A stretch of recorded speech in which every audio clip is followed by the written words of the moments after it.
Ladies and gentlemen, can I please have your attention? And I need all of you to stop what you're doing and listen. Welcome to Waffle Box. I don't even know what that means. No one knows what it means, but it's provocative. No, it's not. It Gets the people going. You ate birthday cake on the toilet? Don't you? But does it have a dildo and a bazooka being shot right at the camera? No, it does not. It sounds uncomfortable to me, and we're currently standing on the ground right now. Is I might start using that as an insult. I might start calling people dumb dolphins. Billiards is almost as old as craps and prostitution. What the fuck? Oh god. That's not where I thought it was gonna go. The stick you can use as a bat, you can play as a sword, you can just beat a fool with it. I think maybe the craziest thing I bought was like the Cheers box set. And then suddenly she's having this conversation with this plank of wood, Judge 2x4, when she instead of hitting the gavel, she just headbutts the desk. And that's final! Boom! Whew, I for some reason know a lot about magic. Welcome to Waffle Box, the podcast where we talk about anything, everything, and nothing all at the same time. Come up on episode 31. Don't call Jason Derulo Usher. He won't like it. We've got a Nirvana Baby. Could be fun. The Nirvana Baby update, which everyone's been wanting to hear. Adam McKay's Don't Look Up, and much, much more. I am Mike Fish, and as always, I'm joined by the one and only Mr. Kush. Hey, Kush, Happy New Year. How are you doing? Happy New Year, y'all. How are you doing, Mike Fish? I am doing A-OK, and I am happy to be in 2022. What a year so far. All my problems that existed last week are still here this week, but it's nice to figure out to remember not to write 21 anymore. Go look on the bright side. Every cloud has a silver lining. Now I get to write a little different number. Now I get to write a different number. That's right. Was you ever that person at school where, like, when the new year, you'd always like keep writing the old year, and you'd be like, "Fuck," and you have to scribble it out and put a new one. I still do it to this day. Yeah. Thankfully, we don't have checks anymore because that was always a problem the first couple of weeks. Or maybe you could just look, oh yeah, I'm so smart. I did this a year ago. I say that every year, and again, thanks to the fact that we don't have checks anymore, it's less of a problem. But yeah, because you can't still brain post fart date checks. You can't post date checks, but can you predate them? Is there anything wrong with that? I think you can't predate them too far back. Like I think there's like a 90-day limit on those checks. You don't want to get in trouble with the bank when it comes to money. Mm-mm. But how was your New Year? What did you get up to? What was you doing when the clock struck 12 or 3 a.m. on the East Coast? I probably made the poor decision of actually going out to a bar on New Year's Eve. My social life is practically nil, and I just did not want to stay at home this year. Obviously, everybody stayed at home last year, so I trekked out into the cold. Thankfully, it wasn't raining. I had a good time. No one bothered me. I didn't bother anybody. Got home just a little bit before 3, and that's because public transportation is still iffy in this post-COVID era. But yeah, it was a good time. It was a good time. Did you mingle with Coincidentally anyone? or uncoincidentally, I've got a tickle in my throat now. So even if it's not COVID, getting sick is a bitch. But if it's not COVID, I'll be here next week. Oh, I'm sure you'll be here if it is still. I'm sure I'll be fine. Did you mingle? I'm drinking some 8-year-old weed tea. So I hopefully this stuff doesn't necessarily have an expiration date, but bottoms up. Cheers. Did you mingle with anyone, or was you kind of like a wallflower with people watching? You do a little mingling, but then you do a lot of wallflowering, or at least I do. So, and again, it was fine. Yeah, well, I just did the same thing I did for Christmas. I just sat at home with some friends and loved ones around. And then, but although I did it wrong because we was watching it on like one of the apps. So we logged in. And so basically it was obviously, by the time we jumped up and down for midnight, it was probably 12:01, 12:02 because of the delay. Okay. But yeah, still, we did the whole champagne and all that bullshit. Nice. Very nice. But yeah, nothing I wasn't at a bar. So, still. Probably for the best again.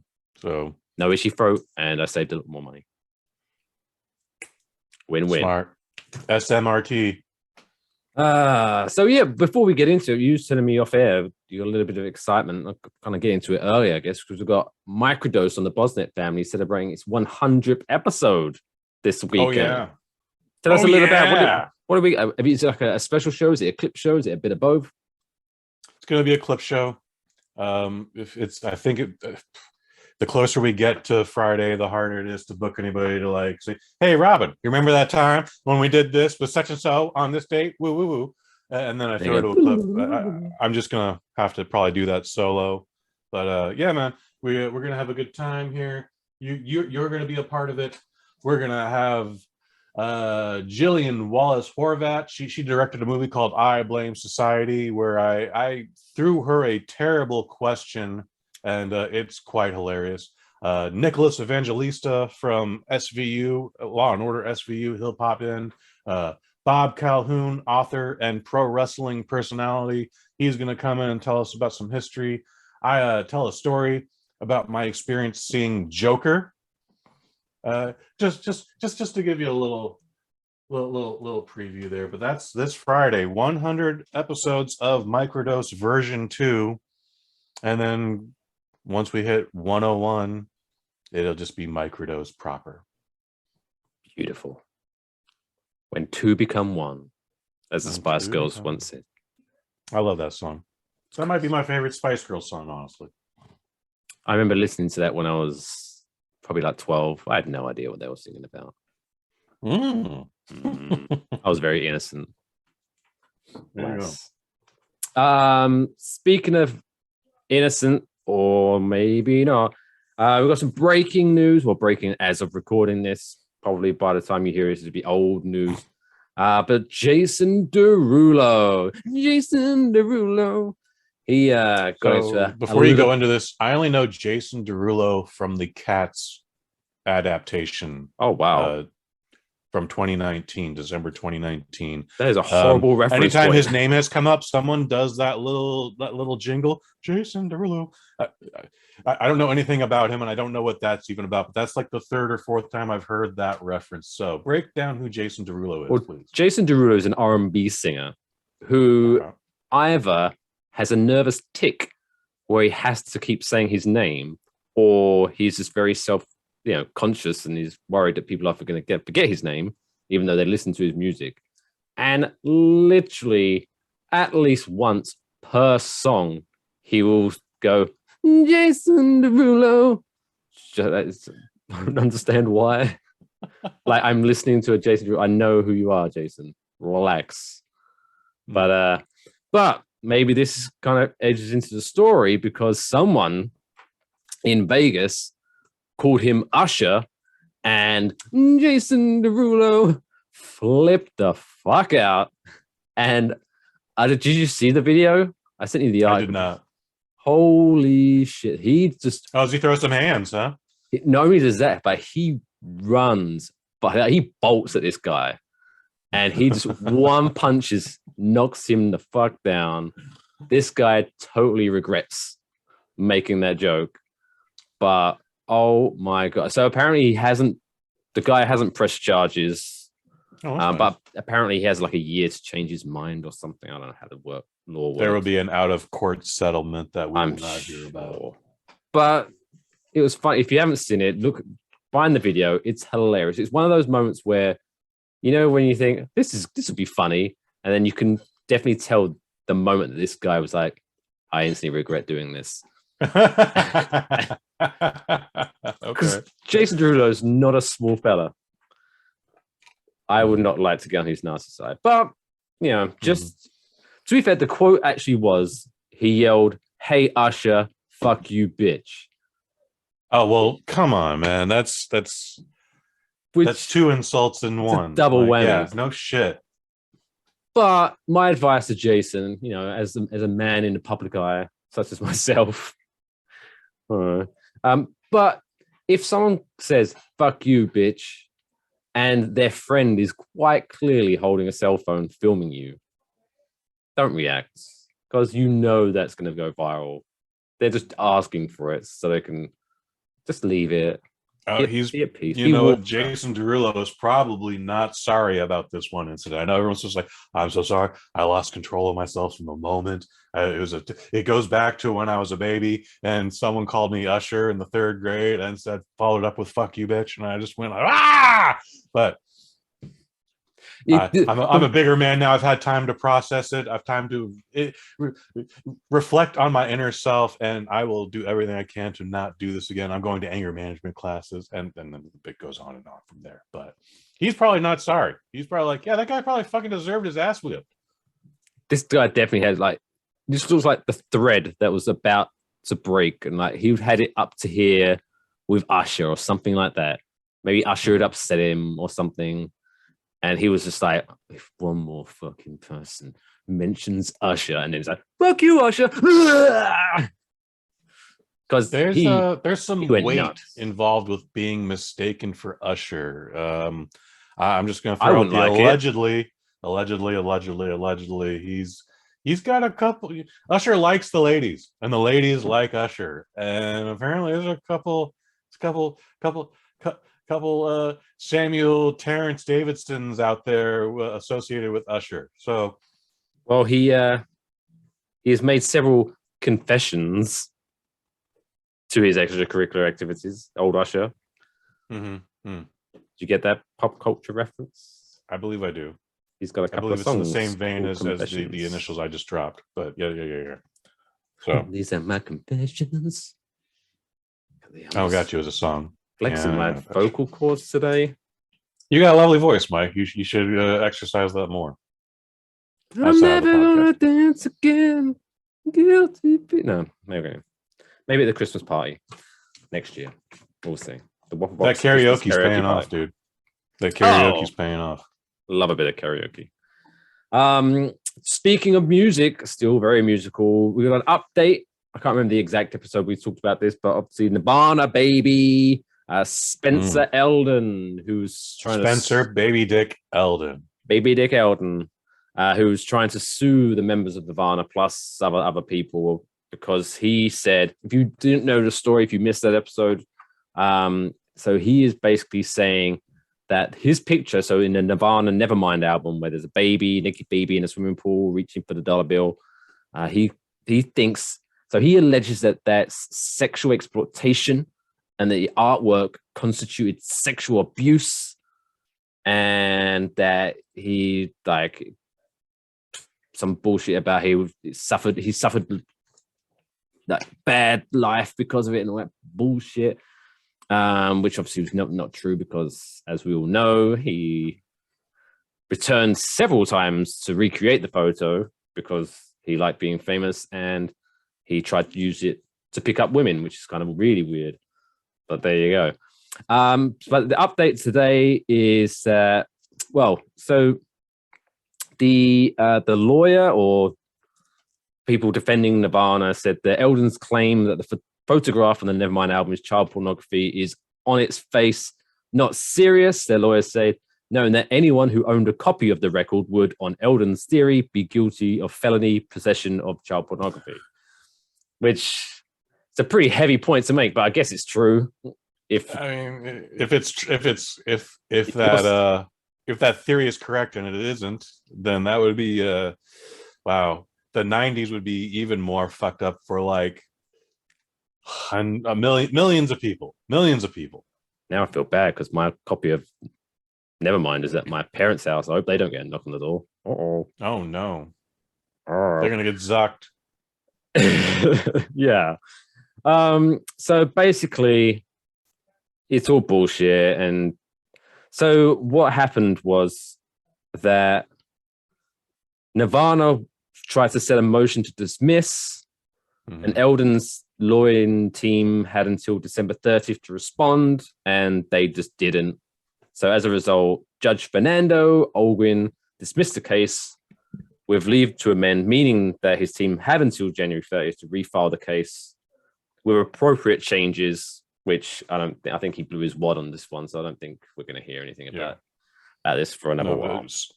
Smart move by the judge, and I mean, it's weird that they still have 2 weeks to come up with a whole new set of charges, but it's highly unlikely that they'll find something even plausible. Yeah. This whole thing was ridiculous. Like we said, shit will get thrown out of court. It's almost there. I mean, the judge basically has dismissed it already. I doubt if we do talk about this again in 2 weeks, I'm sure it'll be like they couldn't find anything. And now Spencer Baby Dick Elden owes Nirvana's lawyers like $250,000 in legal fees, because that's how that goes, folks. When you improperly sue somebody, you get countersued for the legal fees. Well, maybe he'll be able to make money, because apparently, according to this as well, because all the points that we made last time we were talking about it, how he's reenacted the photo many times. He has an album title tattooed across his chest. He's appeared on talk shows wearing a self-parodied nude-colored onesie. But he also apparently has autographed copies of the album on sale on eBay. So I guess it doesn't bother him that much. Bless him. So yeah, Spencer Baby Dick Elden. May we never hear of you again, but I'm sure we will. Maybe in about 5 years. Crossing my fingers, we don't. Go away. Why can't you just get a job at the In-N-Out like everybody else, kid? I don't think he's probably got the skills. Boom. Burn. Next up is someone who might be going away pretty soon. We're actually going to talk some sports now. Yeah, we're going to be manly men. Sports ball. Let's crush a beer and crush it on our heads, and yeah.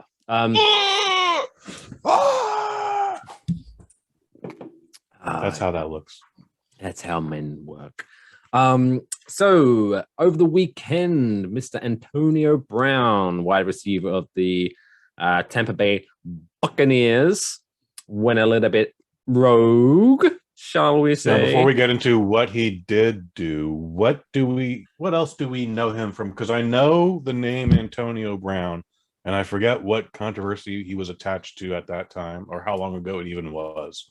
Well, so there was, I think there's quite a lot, to be honest, down this rabbit hole. But the one he was most recent for was, obviously, the NFL has vaccine protocols or COVID protocols that you have to adhere by. So Antonio Brown was accused only a month ago for spending $10,000 to obtain a fake vaccine card, basically a forged vaccine card. $10,000. God damn. Yes. It, so apparently, so stupid. And so obviously he has said that's nonsense. But unfortunately, the story actually came around when his own girlfriend, Sydney Moreau, told Los Angeles. Okay, so yes, the girlfriend's told a Los Angeles chef through a text message on July 2nd that Brown was willing to pay $500. Wait, okay, $500 if he could get a Johnson & Johnson vaccination card. Apparently, he wanted Johnson & Johnson because it's only one shot and it would involve less paperwork, which I don't know if you've ever seen a vaccine card. It's just literally an extra line. Mine is 2 stickers. It's got all the information printed on it, and they just... So I think if someone's able to forge a vaccination card for Johnson & Johnson, I'm sure they're able to put the second line in. That's like the worst one to get too, apparently. Like at the time, everyone was like, oh, the Johnson & Johnson's just one shot. I would like that. I would like just one shot. And then it turned out to be like, oh no, this one shot does nothing for you. This particular vaccine, like you might actually get COVID faster with this shot. Like Johnson, don't they make like baby oil and stuff like that? Baby oil, shampoo, lots of health products. Yeah. That Band-Aids, shit like that. They're who I want to trust during a pandemic. You'd think they would. The baby powder people. I'd never heard of Moderna before this, but I knew Johnson & Johnson. If I could have, I would have gotten the Johnson & Johnson shot. But I've heard of. I did not. I've heard of Wendy's. Doesn't mean I want them to make my vaccine. I mean, they make square burgers, dude. So it might be, And they're never frozen. It might be a tasty vaccine. Their baconet is good. Anyway, so yes, that happened. But then, so what he did this time was, so apparently he erupted in frustration, according to this article, on the visitor sideline at MetLife Stadium, New Jersey, when the Buccaneers were playing the New York Jets. He left during the third quarter, saying that, well, so it was really weird. Okay, watch it on TV. So what happened, just randomly, he just starts like jumping around, like jumping up and down whilst struggling to take off his shirt. Okay. And then when he gets caught on the pads. Gets caught on the pads. And then when he finally gets it off, he kind of throws it into the crowd. And then he's like hopping along the sideline, removing his gloves and stuff, and he's throwing them into the crowd. And then he runs onto the field, kind of flexes, does this something, I don't know, whatever, and then runs off. Okay. So people were wondering, why did he do that? One of the reasons, apparently, Antonio Brown himself is claiming that he wasn't refusing to go back into the game. He said it was a re-injury, like an old injury. His ankle would hurt. And he didn't want, he said his ankle hurt too bad for him to enter the game. And then the reason why I obviously noticed why this is probably a BS reason was beautifully articulated, irony, I can't say articulate, was that, so Brown's reported claim is that he was too injured to play adds a new wrinkle to everything we already know. It's certainly plausible in this cause because an ankle injury would have prevented him from playing last month had he not been suspended by the NFL. However, Brown didn't seem to be favoring his ankle when he was jumping around in the end zone and running to the locker room. Because that is as much footage as I have seen. I saw him do the sprint from the 30. I saw him hit a hard 90. And then, like in my memory, he did a backflip too, but I'm sure that didn't happen. But yeah, like everything about that is him running on his ankle. So yeah, if you're going to come up with an excuse such as I'm injured, my ankle hurts, owie, owie, perhaps don't do that after you've been literally caught on live television by millions watching you run around and jump around on your ankle. Which pain makes us do weird things, Mike Fish. It does. But yeah, so conflicting reports. The head coach said that he quit. That's the end of the story. Let's talk about the guys that went out there and won the game. He's no longer a Buck. So apparently he's no longer part of the team. Although from last time... So they fired him for that. Well, they say that as of recording this, apparently he's still on the active roster, so he hasn't officially been removed. But like you say, there's been so many Antonio Brown stories and blow-ups. You gotta think this is it for him. Like, no one's gonna be dumb enough to bring him on, surely, anymore. Well, let me ask you: is he a good player? Because it's stats talk, dude, and you can literally commit murder in the NFL, and as long as you're bringing in touchdowns, they'll let you play Sunday. I mean, that much I do know. Touche. Yeah, he's. I mean, I don't watch the Buccaneers as much as I watch my Giants, and maybe I should watch the Buccaneers because they actually win, as opposed to the New York Giants, who are trash. Literally scored only 3 points this last game. Is embarrassing to watch. But yeah, I think he's good. So yeah, you're right. Money talks, and if someone thinks he can bring victories to their team, I'm sure they'll forget very quickly his digressions and bring him in. But I don't know, is it worth it? Is it worth it for that stress? But former NFL coach, I'm going to Tony Dungy, who I'm probably pronouncing it right, but I know who he is. I recognize his face. He often does like studio stuff on NFL coverage on TV. But so he believes that teams across the NFL need to change their approach of Antonio Brown, because even though he is immensely talented, quote unquote, with the potential to make a real impact for those needing an offensive boost. His bizarre meltdown third quarter is just yet another troubling instant. And he quoted to say, "I've said this in the past. I feel sorry for Antonio Brown. He's talented, but he needs help." In the NFL, we're not doing him any favors if we keep signing him and keep rewarding this kind of behavior. Don't sign him until he gets some help. Interesting. So I think maybe he's alluding to something what you're saying is basically he knows this guy needs help, but he basically knows that some owner's going to sign him up because they need something. He's like, don't do it. But yeah, it's just a very bizarre situation. I know you saw the footage. Like, I've never seen anything like it before in my life. It's almost like people were trying to talk to him, but he was... I don't think he was on anything, but he looked like he was on something.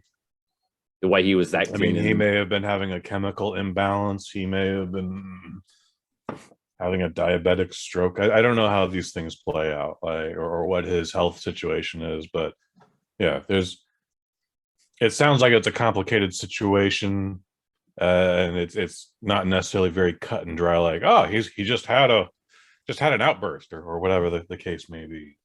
But yeah, man, let's hope for the best and just. I don't know. I'm still expecting that dude to suit up on Sunday or Thursday or Monday or whatever game football is on these days.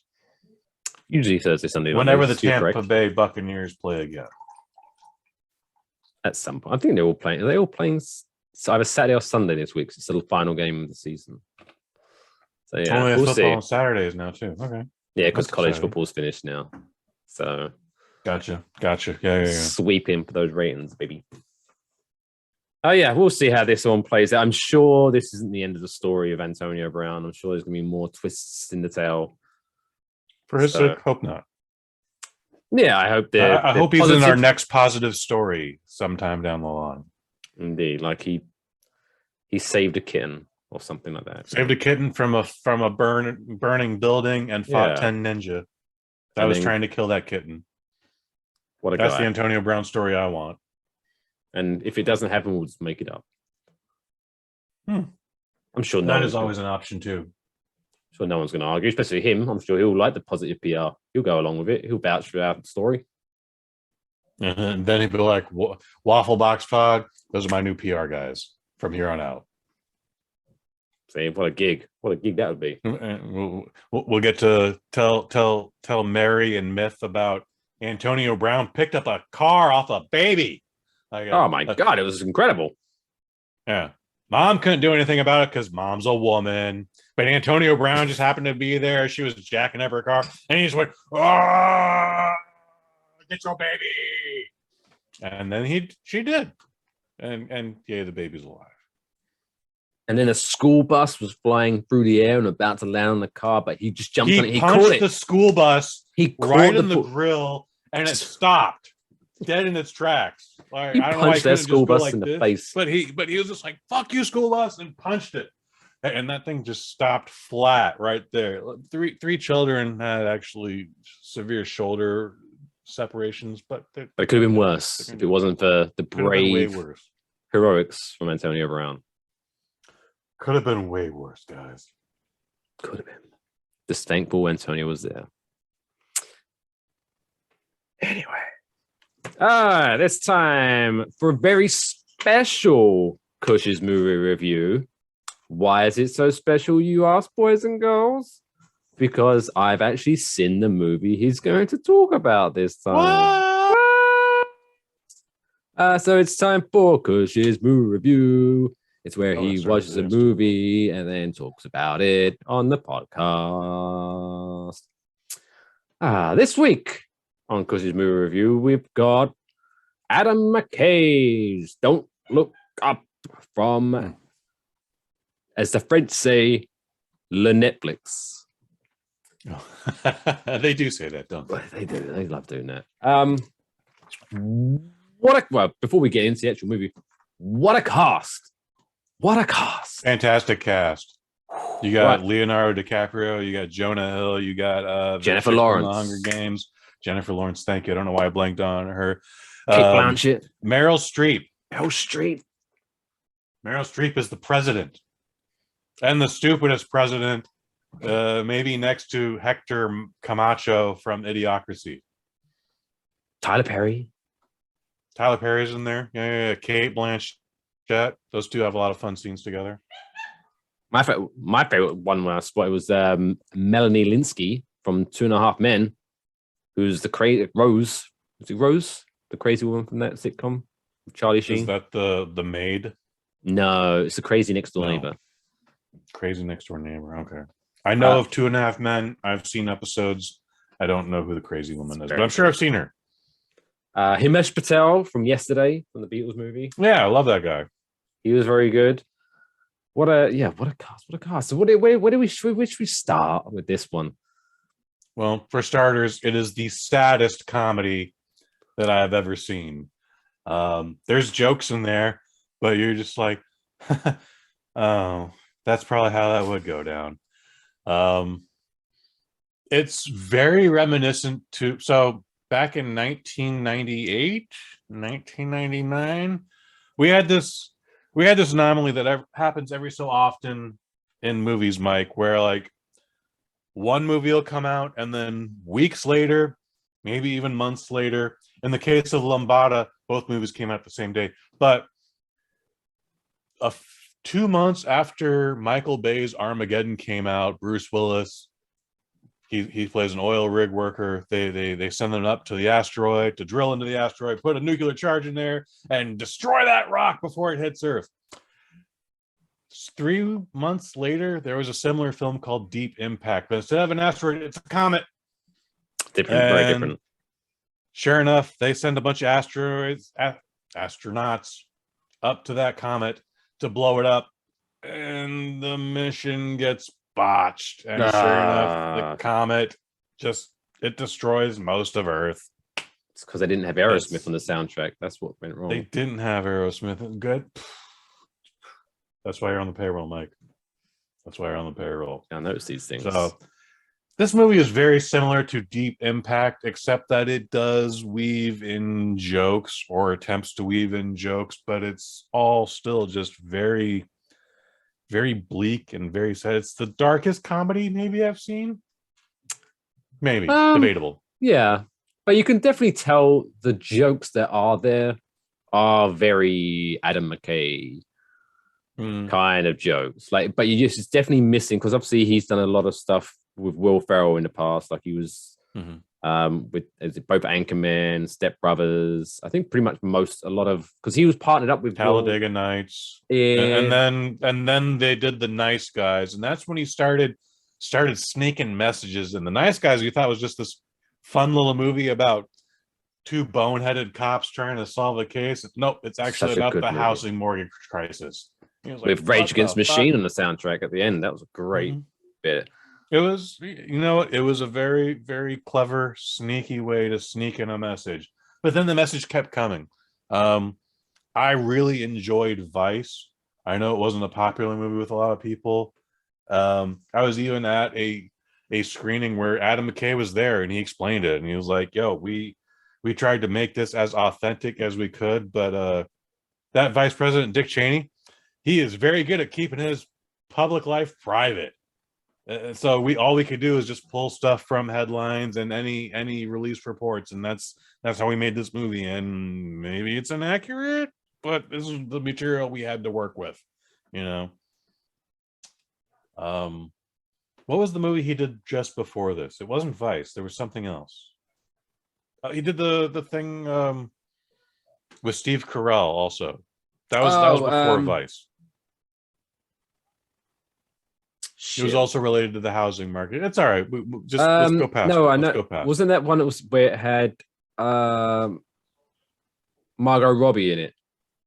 I believe she is in it in a bathtub scene, explaining something about the housing crisis or something. Was it the big? Let's get this foxy New Zealander to explain the American housing crisis in a bathtub. I like where it's going. Was it The Big Short? The Big Short, yes. Or it's similar to that name. Something along those lines, yeah. Mm-hmm. Yeah, that was very good. I did like how I actually missed that one, but I know of the Margot Robbie scene. Yeah, it's very where they they have many types of those scenes where they'll be talking about something really serious, and then they'll have the fourth wall breaks where it's like, don't know what he's talking about. Here's such and such to explain it, and it's like very clever. Did he do Bombshell in 2019 with Charlize Theron, the Fox News thing? I'm not sure. Folks, write in, tell us. This is the audience interaction part that we need you to be a part of. Let us know at Waffle Box Pod on Twitter. Hashtag, what's that Adam McKay movie? Get it trending, people. Better one. But yeah, let's talk about like hashtag. So before we kind of, I guess, give the general plot of this movie is that there is a comet / meteor. Jennifer Lawrence, while listening to the Wu-Tang Clan and reciting lyric for lyric, which is funny but also impressive, discovers a comet headed on a course for Earth, direct course for the planet Earth, and it's going to be here in 6 months. 6 months, 14 days. They go out of their way to warn the public about it, and sure enough, when the government doesn't take them seriously, the press doesn't take them seriously, and therefore the public doesn't take them seriously until it's too late. Bum, bum, bum. And there's a lot of, towards the end of the movie, a lot of Trump vibes going on with the "Don't look up, don't look up." That's fair. I think that's fair. And there was the connect because Jonah Hill plays the Secretary of State and obviously the president's son. And I'm sure there was. I don't even think he's Secretary of State. I think he just has some made-up position, but still the president's son. But yeah, they slipped in that line of towards the end again during a rally or something where he was like talking about how good looking she was, and he was like, "Oh, if she wasn't my mom." I remember that. Yeah.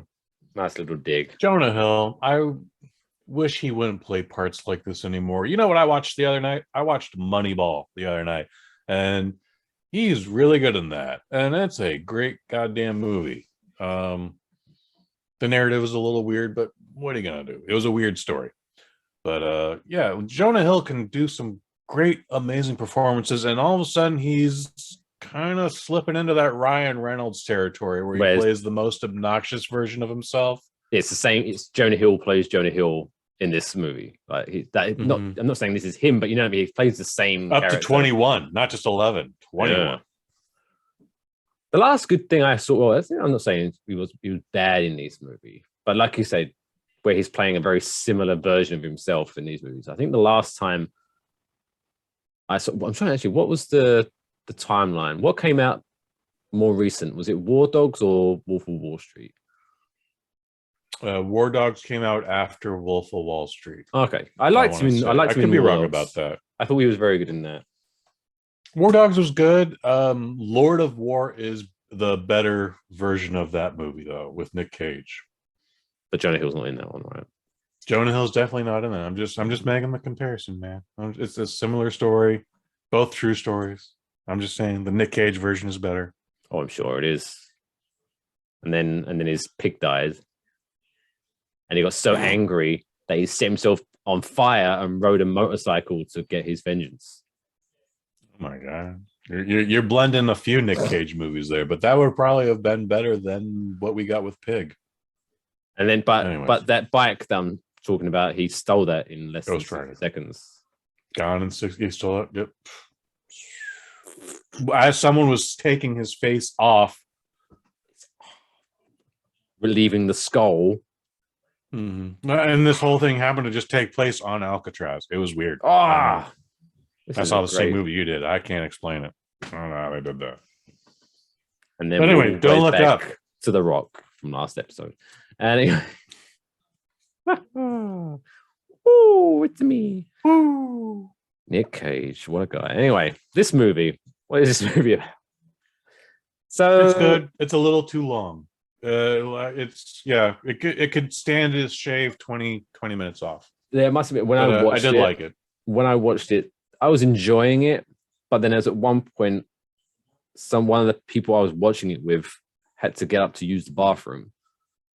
And so I was like, oh, I'll pause it 1 second. And I paused it thinking we're nearly there. And when I paused it, it was like 45 minutes still to go. I was like, oh, Jesus, I'm going for a cigarette. I can't wait another 45 minutes. Jesus. But yeah, so yeah, it does kind of go on a little bit, but it got a bit weird towards the end, like how they were going to find a new planet. And it was very, like I said, it was very depressing when Leonardo DiCaprio and his family are having dinner and the world's ending. Spoiler alerts, everybody. Spoiler alerts. Hey, I never promised a spoiler-free review. You did not. You did not. I mean, anyway, but yes. Still. All right, so yeah, it got a bit weird towards the end. That entire dinner party handled the end of the world really well. Like, I don't know if I could have been that cool. And people are always accusing me of being a pretty cool guy. Like, you think that's a weird phrase, accusing you of being something. However, I don't know I could be that cool. No, I would have been just pass the potatoes while the house is shattering. You know, I don't know if I could do that. I would have been those people in the bar just drinking straight from the bowl. But I need to get wasted for this. That'd have been me doing a live podcast. I don't know, maybe not. That would have probably been me too. Or I'd have been at one of those rooftop orgies, because why not? I'd say another part of this movie, so that they had almost like this Jeff Bezos, Elon Musk kind of guy in the movies. I always thought he was more of a Steve Jobs, but yeah, well, I think they full composite of the rich weirdo who's in charge of too much.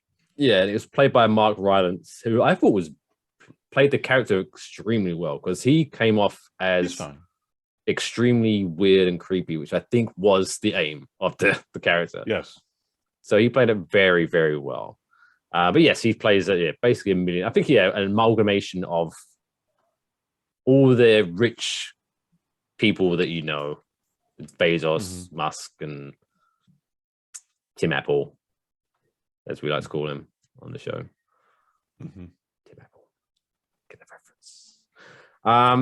Yeah. So, what would you say out of 5 waffles? I guess I'm gonna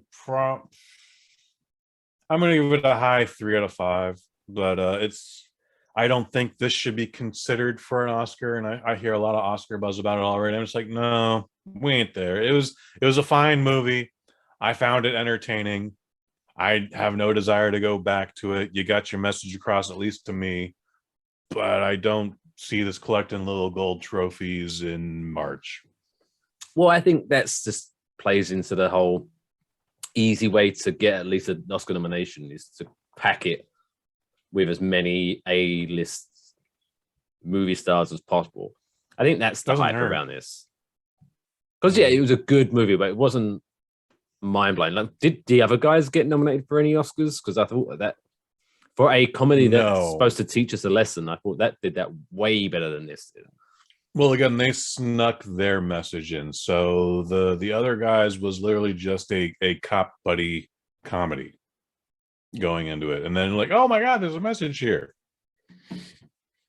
But like Vice got a couple of nominations, not only for actors but also makeup, because Christian Bale like just disappeared in this fat suit. Yeah, that shit was amazing. Yeah, if you didn't know that was him, you would have never guessed that was him. I wouldn't have guessed it was him. Yeah. Again, I think this has a couple of Golden Globe nominations already, but I think, again, it's just for actors. It's not for writing. It's not for Best Picture, or it shouldn't be. But it's decent. It's worth a look. Again, I wouldn't even consider it for any contendership. But Adam McKay is a funny dude, but this is his most depressing comedy. It's still a comedy, but fuck, it's sad. It's ever since he stopped working with Will Ferrell, he went dark. Also sad. What do you know about that? I don't know anything about it other than they announced, was it 2019 or 2020 where they announced that they broke off, and because they did, was it Gary Sanchez Productions? Was it Gary Sanchez? Yes. Gary Sanchez, and when they do a female production with like Paul Feig, it's a Gloria Sanchez production. But yeah, I think they're finishing up all productions that they already signed up to. But yeah, I haven't seen any story, any gossip, but yeah, it seems like they just cut their ties and going their separate ways. I only heard about it a couple months ago. I didn't know it went back pre-COVID, but apparently Adam McKay didn't cast Will Ferrell for something, and he got butthurt by it. And that all of a sudden he just ghosted him, just like he's not returning texts, he's not returning emails. Like Will Ferrell cannot be found if you're Adam McKay. Wow. And again, that's sad. It's sad. Someone who's been on both sides of that. It's disappointing. It's disappointing on both ends. Especially how long they've known each other and been working together. And how much success they've had. Come on. But they Just one little casting thing. Get over it, Will. They were working together they found Funny or Die together, that was early to mid 2000s. Yes. What's going on? Maybe we need to get them both on the show. Let's talk it out. That would be great. Will Ferrell, Adam McKay, come on the show. Let's hash this out. We're going to do this, guys. Come on. Send us an email. enjoywafflebox@gmail.com. We'll get you on. We'll have a therapy session. It'd be nice. Did you see what we did for Antonio Brown's PR? We could do the same for you two. We could fix this. Will Ferrell, I can have you punch a bus with Right your in the face. dick. Is that technically punching it, though? Maybe it's whipping it. I don't know, man. But like, With the bus. With his dick. Yeah. it's like that. And it explodes. It's just like that scene in the Avengers. Instead of Hulk's fist, it's his dick. Oh, that's a big dick. And then the bus flips over. Does multiple loops. And then it crashes on its backside. Perfect arc over Will Ferrell and his dick. Did not see this one going this way, but there you go. That's Will for the Ferrell. highlight reel, babe. Clipping that one, I guess. Jesus Christ. Where was I going to go with this? All right, so before we end the show on our as yet to be decided the official title, but for now we'll just call it our heartwarming story of the week. I love this segment. I'm glad that this is a thing we're starting. I hope we keep it going. But you folks, you have to do the work too. All right. Send us this these is how you get on heartwarming the show. stories. No, be the heartwarming story. Or be the heartwarming stories. And then if you could to let us know about them as well, that'd be helpful. Have the strength to do the right thing, peoples. Just It's go hard. out, It's do hard. a nice thing, and then tell me about it. And I'll tell everyone else about it. That's not a lot to ask. That's Not a lot to ask, Mike Fish. Anyway, before we get onto that, don't forget that you can support this wonderful podcast by heading over to wafflemerch.com. Lots of shirts and apparel that you can buy, including this lovely t-shirt, That's a including... good looking shirt. Thank you. Including... Is this the one time you don't have your mug? Oh, no, my mug. Sorry, guys. Oh, there's a mug as well you can buy. But also, don't forget the Waffle Box stuff, which also donates profits to the New Jersey Humane Society as well. So lots of stuff for you to check out. Go to wafflemerch.com and spend your hard-earned money putting a smile on Maya and doggy faces. You know you want to do it. Let's end it on this week's heartwarming story. So, I mean, this has got a lot to live up to, because obviously our one from last week was that 11-year-old Overachiever hero. Overachiever. Wow. How do you... Who's going to take this week's people's spot? lives. So this story comes from, actually, I'm not 100% sure where I know it was okay, because I meant there was two teams. I couldn't remember which one's the home team, but this has happened in Seattle back in October 23rd. Which I guess this is National Hockey League or just the minors? This is National Hockey League when the Vancouver Canucks were playing the Seattle Kraken in Seattle. So obviously this happened on October 23rd, so it didn't get much attention at the time. But here we are now because there's an update on the story. So basically what happened, Brian Red Hamilton, assistant equipment manager for Canucks, said that the team that were playing, blah, blah, blah, when a woman knocked on the glass window behind him to get his attention. He turns around, and the woman held up a phone with a written message saying, the mole on your back, the mole on the back of your neck is possibly cancerous. Please go see a doctor. Now, I personally would have been like, the fuck, who is this person? Who the fuck are you? But thankfully, this guy is smarter than me. And he actually took her advice and went to see the doctor. And turns out that the mole was a malignant melanoma type of skin cancer. Uh-oh. So the Canucks posted I don't like, they need to change their name. For some reason, me just saying the Canucks sounds like I'm offending people. Well, you're offending Canadians, except for the fact it's a Canadian team and they're leaning into it. So they'll figure that out. You keep calling them Canucks. It'd be like call them Canadians for this if you want. It'd be like having a team based in London. So the London Limeys, like, just weird. But anyway, there's the New York Yankees. So I mean, whatever. True.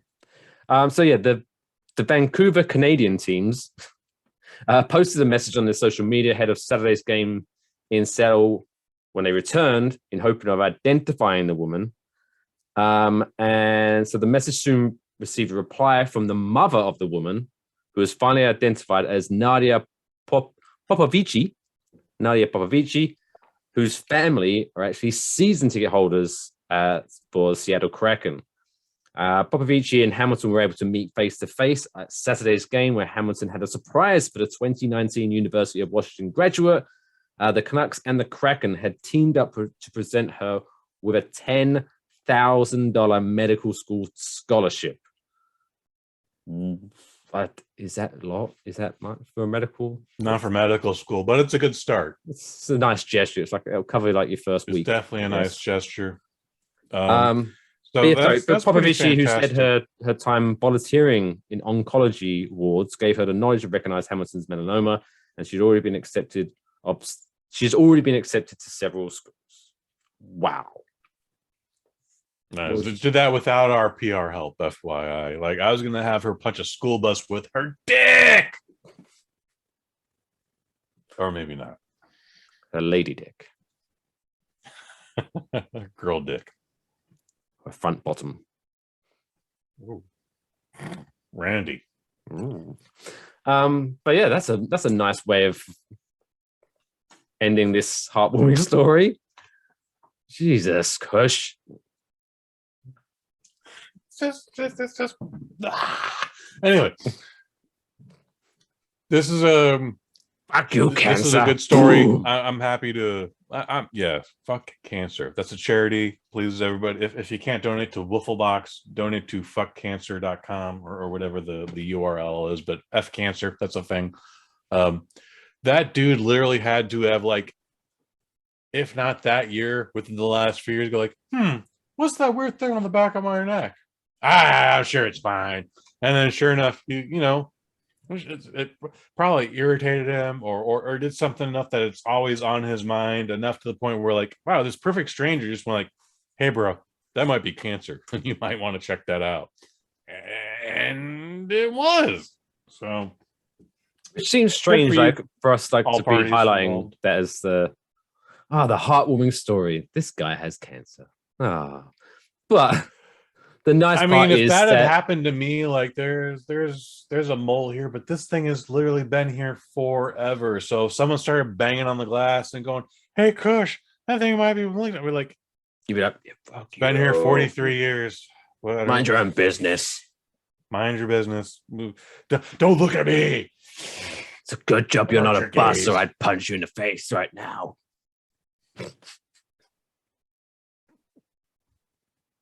Always coming back to that bus. Rule of 3. We have to stop doing that. Rule 3. We're done. We're done with the dick bus. Did Kush get bullied by a school bus when he was younger? Jesus. Might have. Might explain why I had to go to Catholic school in the 2nd grade. Well, that's a whole another story for an whole another episode. That's a whole other story. Anyway. Probably not going to happen on Waffle Box, but.